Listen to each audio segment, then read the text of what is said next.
Hello everybody, welcome back to my channel. I am Gebo the Shaman, and today we are talking about how to actually set up an astrology birth chart for Vedic astrology. So if you're new to Vedic astrology, this will be a really good guide for you to actually work with the software and set everything up. Today I'm going to be using a software called Jyotish Dashboard. So Jyotish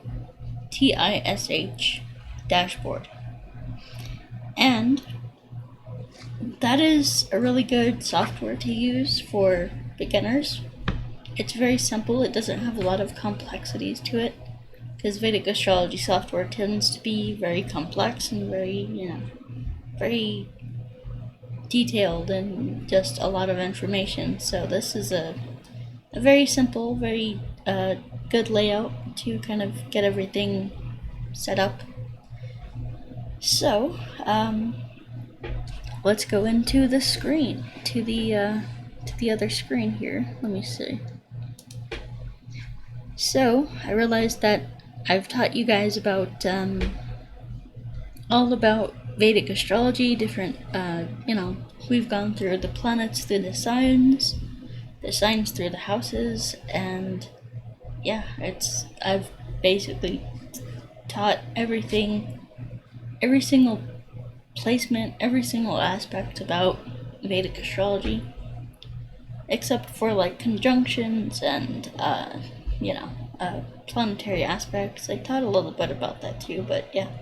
Anyway, so let's jump into it. So here we have the chart of Albert Einstein, and so if you look here, hold on guys, let's see here.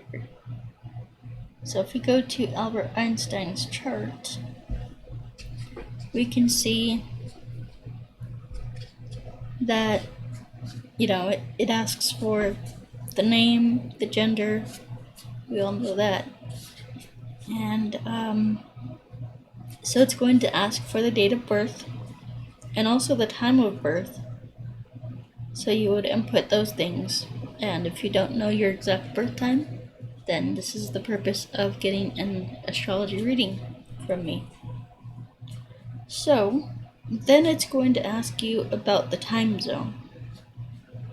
So you see where it says under the time it says 11:30, and then it says plus 100. So that's the time zone. So essentially we go in here and we can adjust the time zone right there. So but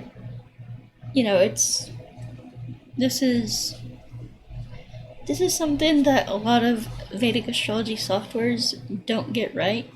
In fact, like they'll essentially,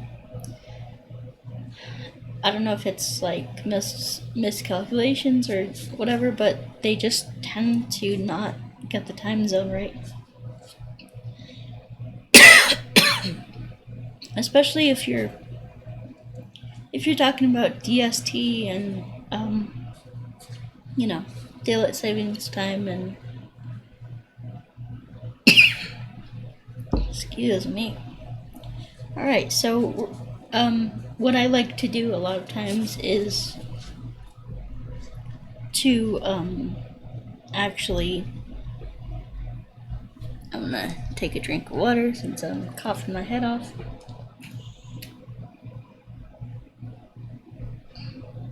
Yeah. Okay. Alright, so essentially what I like to do is I'll type in Google. We can see here, so for Albert Einstein, if I was doing his chart, I would type in, what is that? ULM, Germany, the place of birth. So I'd basically type in Germany DST 1879, the year of birth, So Germany DST 1879, and then I would search for that, and then what would happen is a website called time and date would show up, and so in that website it shows you the DST, the time zone changes for a certain place at a certain year. So you would type in that, and then you would go search that and find out what time zone it is, so you can adjust the time zone manually. And if you wanted to get really picky about it, you could Google search the city, and you could basically put in the coordinates, the longitude and latitude and the altitude.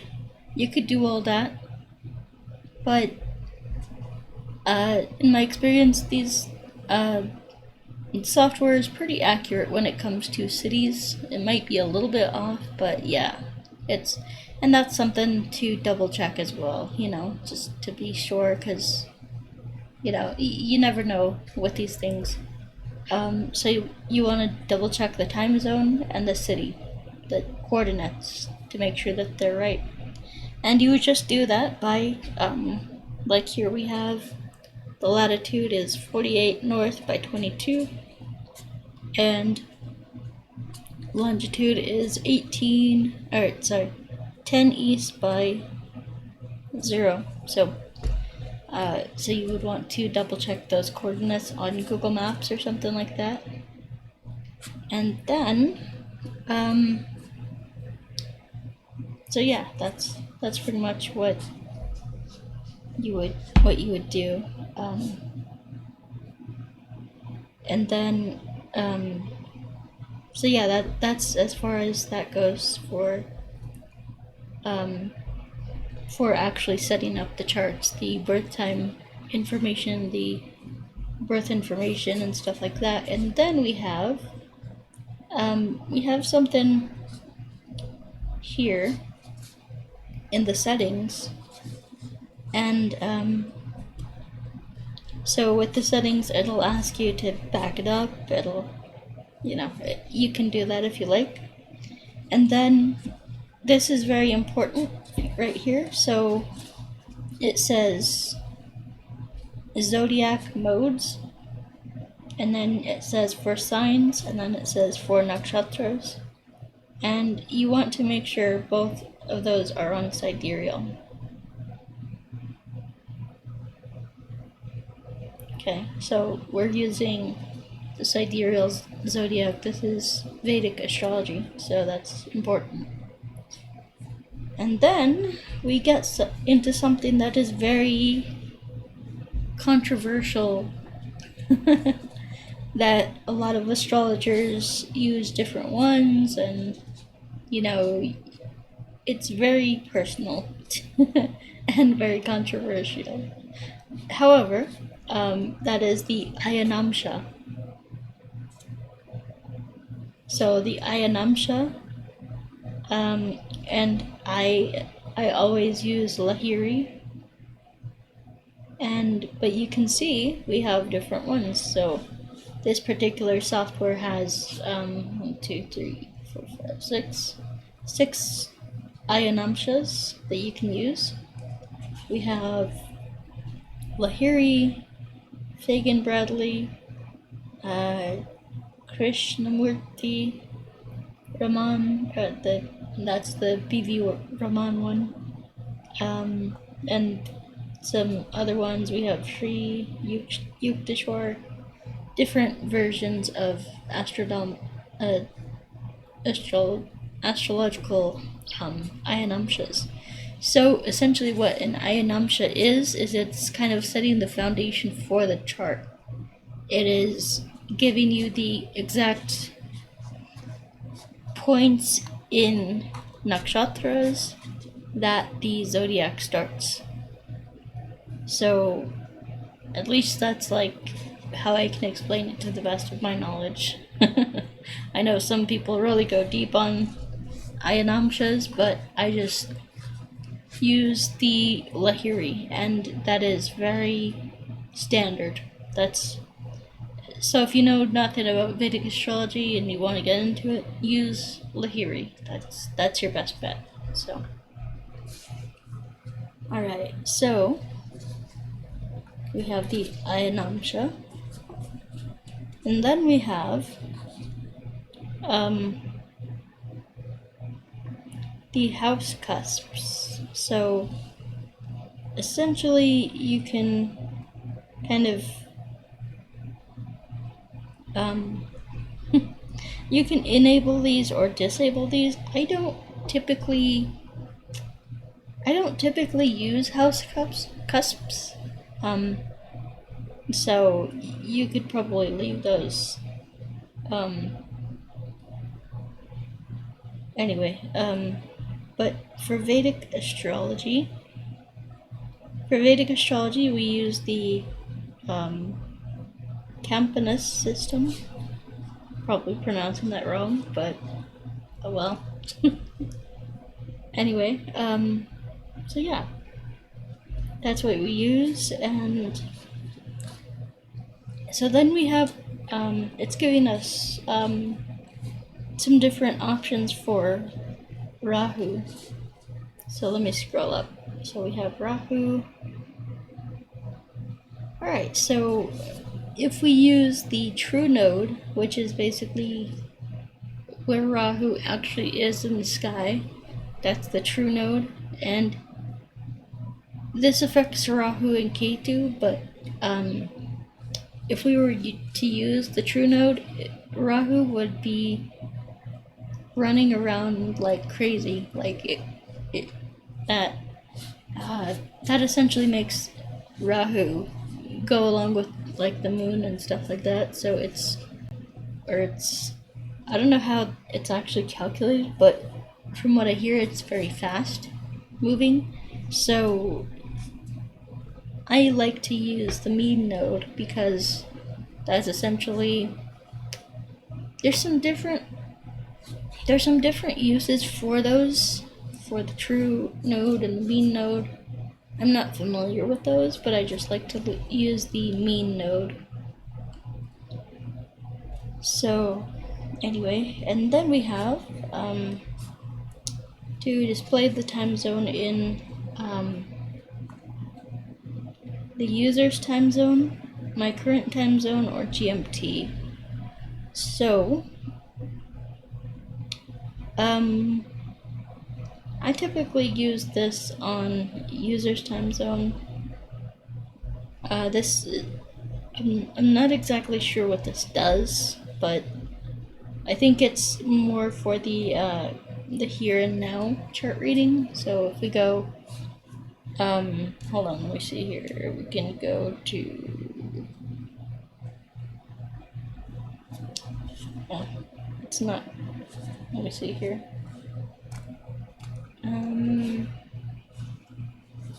Yeah, I don't know. Let me see. So if we go like to here and now,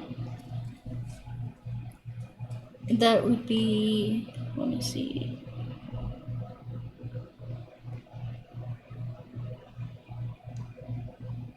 Yeah, so that would be in my time zone, I guess, or, well, yeah. So anyway, I think it's that for that. So if you're using like, what do you call it? Crap, I forgot the name. I was gonna say Parashara, but that's not it. But if you're using like calculations for, like, say if somebody, there's essentially a calculation for, like, if somebody just walks up to you and asks you a question, like, you can use the here and now chart. That's like the chart for in this moment for your city and your location at this moment. Getting that question, you can you can answer somebody that question by looking at the chart for here and now for your exact location. So forget that that word that's used to describe that, but yeah. Alright, let's go back to Albert Einstein. Alright, so then we'll go to our settings and go down to Rahu. Okay, time zone, user time zone. And then we have different degrees styles, so I tend to go with this one, but yeah, so I tend to go with that one, the 2042, the shorthand one, because that's pretty much all I need to know. Because if I'm looking at, for example, if I'm looking at somebody's Atmakarka, if I'm trying to find the Atmakarka, like you'll see here, so I just use that, and you'll see here on the actual where the planets are listed, you can see where it says Sun 1 and then 19. Sun is in Pisces. So the way you would find the Atmakarka is you would find the planet with the highest degree. So if two planets are having the highest degree, like for example, Sun being 1 degree, that would be the lowest degree. So let's see here. Let's try to find the highest degree. We have 22 Moon. We have 24 Venus. Okay, so Venus would be 24 degrees. That's the Atmakarka. And it would be at 48 seconds. So essentially it would be if somebody had like Mars at 24 degrees and 47 seconds, then that would be the second highest. So it's important to look at those secondary degrees. But anyway, let's get back to the chart here. And then we have chart options for modern planets. So modern planets would be things like Uranus, Neptune, Pluto, things like that. So if you want those included, you can include them. I traditionally don't, because traditionally Vedic astrology only goes off of the observable planets, the planets that you can see with the naked eye. And that is the Sun, that is the Sun, Venus, Mars, Mercury, Jupiter, Saturn. And then we have Grahas, Rahu and Ketu, which are shadow planets, so anyway, I typically don't use modern planets. And I said show degrees of everything because if I need to see what nakshatra basically a planet is in, say for a divisional chart, there's no way to look that up. I would have to look up, let's say, for example, we have Rahu in 27, if you look at the chart next to the D1, the second house, Rahu at 23 degrees of Pisces. I believe that would be Revati Nakshatra, but not sure. So yeah, it's always good to have those degree marks. And then we have the chart style. So let's show you this. So I love to use the North Indian chart style. And that's because it just makes everything so simple. I don't have to look around the chart to see where the ascendant is. I know exactly where that is. It's right there. For this one, Albert Einstein's ascendant in the D1 would be Gemini. That's the third third zodiac sign would be Gemini, so he is Gemini ascendant. Alright, so I'll show you the South Indian and East Indian charts. I don't use those, but it's good to, it's worth a shot to, you know, it's worth showing you guys. So let's see here. So there you can see the South Indian chart. It's more of a box style chart. And if you look, let me see here.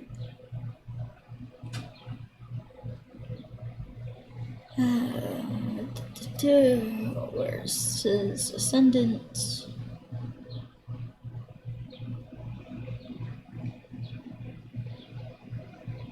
I think, hold on.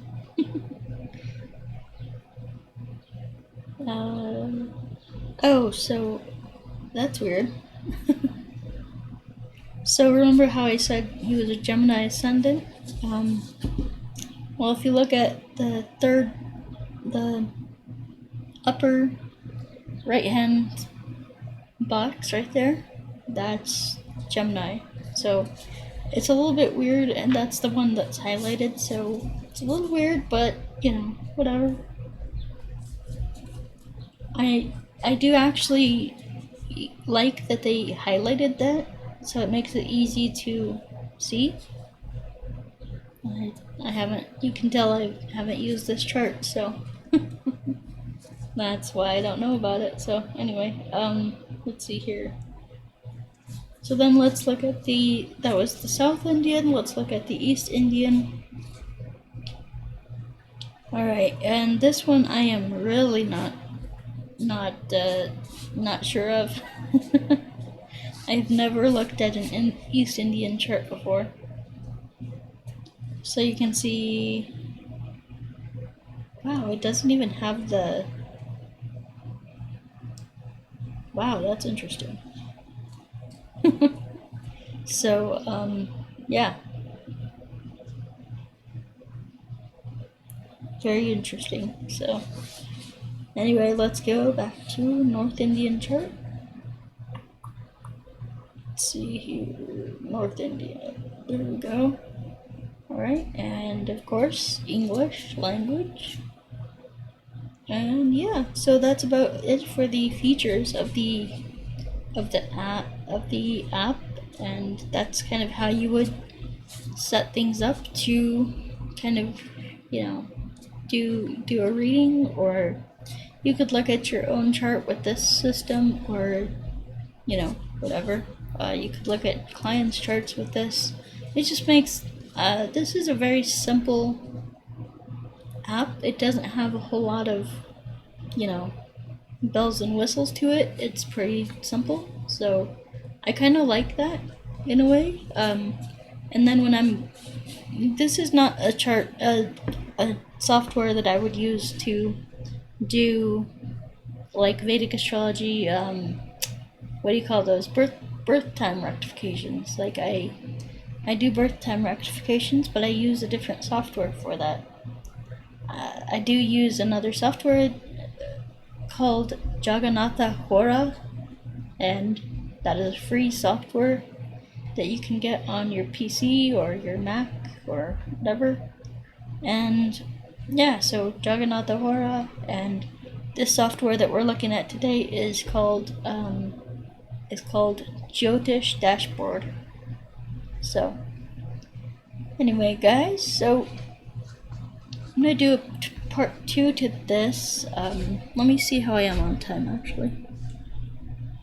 Yeah, I'm gonna do a part 2 showing you how to actually read a chart.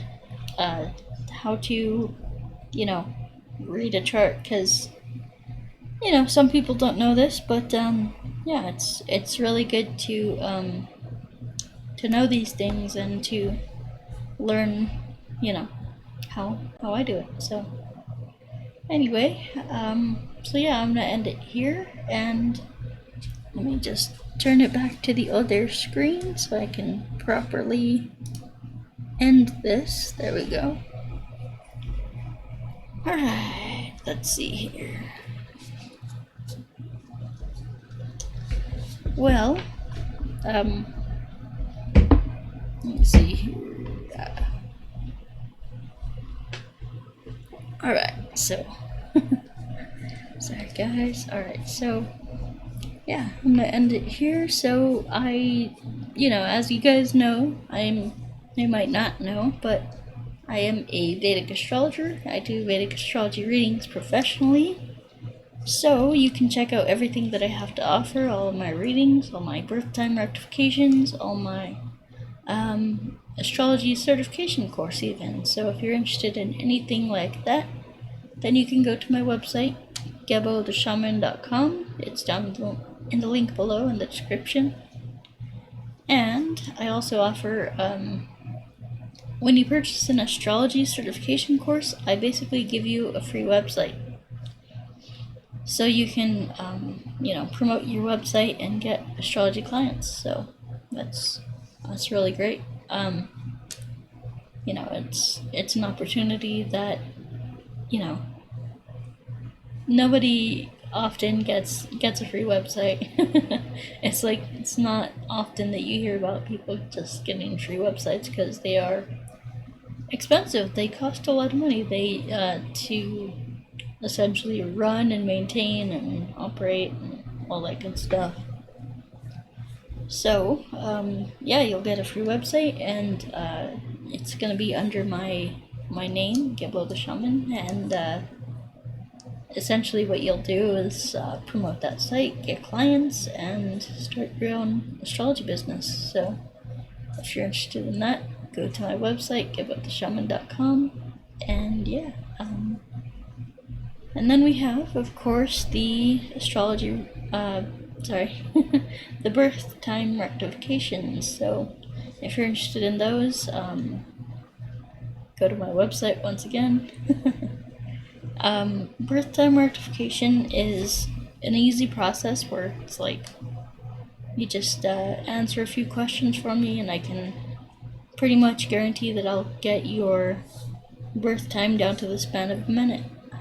I did this for a client just the other day, and I'm getting more rectification clients. So I am becoming more experienced with it and have the knowledge to actually do it in a timely manner. So alright, so then we have the rune readings. So if you want to know about your past, present, future, if you're unsure about what's going on in society and in your life, then I highly recommend a rune reading. So, and then we have the career coaching and life coaching stuff. So if you want to work with me personally, then I would highly recommend that you get a career coaching or life coaching session with me. You can go to my website, gebotheshaman.com. I also have a trauma healing course, also called the Emotional Awareness course, and distance energy healing sessions with me, and where I use, shamanic rituals and things like that to help you heal from whatever is going on with you. And a lot of people have misconceptions about that, thinking, it's only for, physical healing, but it's actually for mental, emotional, psychological healing as well. So, very powerful stuff. Alright, so, and then we have the Qigong courses. So, if you're interested in Qigong or yoga, then I have courses for that.